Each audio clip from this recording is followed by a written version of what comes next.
Destroyed Posad-Pokrovske, the village on the Mykolaiv-Kherson highway has been a shield for the southern cities since the beginning of Russia's full-scale invasion of Ukraine. The Russian invaders did not spare shells here. Now the streets are in ruins. This is all that is left of the village school. Before the full-scale invasion, about 3,000 people lived in Posad-Pokrovske. There are now less than 2,000 left. A line of defense passed through the village, which held back the Russian troops and did not allow an offensive in the direction of Mykolaiv. All houses here are completely destroyed.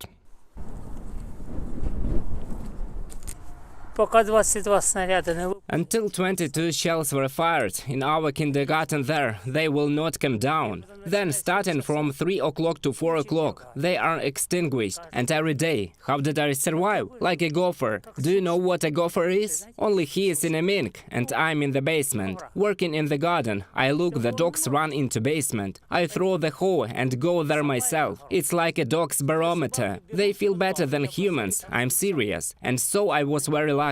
I was wounded by shrapnel in the arm, but here the doctor was a military man. He pulled out a fragment, treated the wound. The first months of a full-scale war, everyone who remained in the village survived thanks to their supplies. Then the soldiers helped. When it became warmer in the spring, people planted gardens under shelling.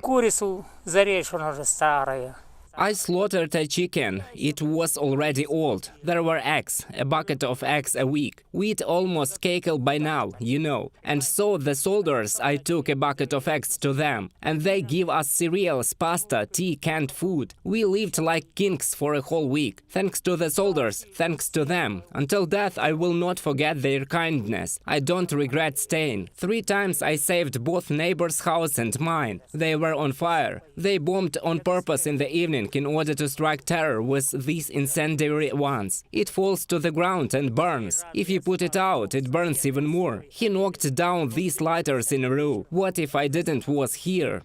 Houses in the once prosperous village are now destroyed by shelling. You can't say what's on my tongue. The street Deduha was the most beautiful. There were always flowers. People always cleaned up. There were trees. Everything was beautiful. The street was friendly. Victoria and her husband returned to their native village 2 weeks ago. The military took them out in early March. Now they are restoring their house damaged by Russian shelling. They say they were lucky. A whole room remained in a living condition. Buildings in the yard were less fortunate. This was our kitchen. Understand? There were pigs, geese, ducks. Everything burned down. Yes, everything was on fire. We had a summer kitchen. The neighbor's house also burned down. Are there any houses left on the street? To be honest, if a few houses are left, then it's already good. But people are still going to come back. Even if the houses burned down, they still want to go home, because it is always better at home. The warm southern winter has given time to prepare for frosts. The couple doesn't want to leave anymore. All pipes are broken, nothing left. No electricity, no gas. We buy balloons. We collect water from the well. Neighbors, friends, acquaintances, in barrels. Something like this. We are not upset, everything is fine. The most important thing is that we are alive and well. Everything will be okay. We are still young. We will arrange everything. Together with Victoria and her husband, a neighbor temporarily lives. He was less fortunate. His home is absolutely unsuitable for living. What surprised are Persian carpets. Everything is broken, you don't know where to return. Shell craters all over the yard. Among the ruins is a burned-out car. Everything has been acquired over the decades has been destroyed. I am from Chronological, but I lived here in Posad-Pokrovske for 40 years. 40 years, and 30 of them built it all by myself. Nobody was hired, nothing, all by myself. So it took 30 years to build. If there will be some help from the state, something will be given, then we will restore it. If they don't, we will pitch a tent here. There are no other options. No money, nothing.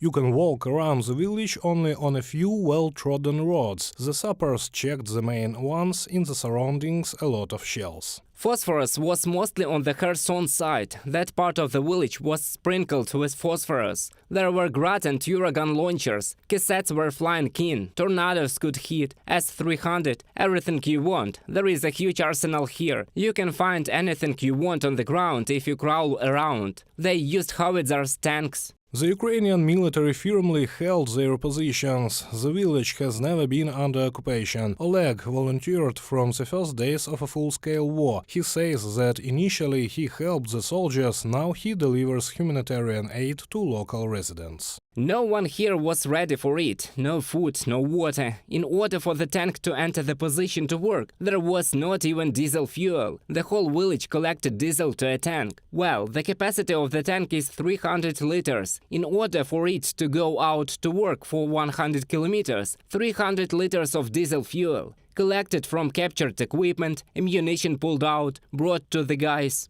After the liberation of Kherson, a peaceful life is gradually being established in Posad-Pokrovske. The locals are returning every day. Firewood and building materials are brought to the village council. Everything that is needed to restore the destroyed houses. People intend to spend the whole winter here. They are glad that they met the new year at home, without a Christmas tree and a festive table in almost destroyed but native houses. Reported by Serhiy Kulas, Daria Utovchenko, UATV News.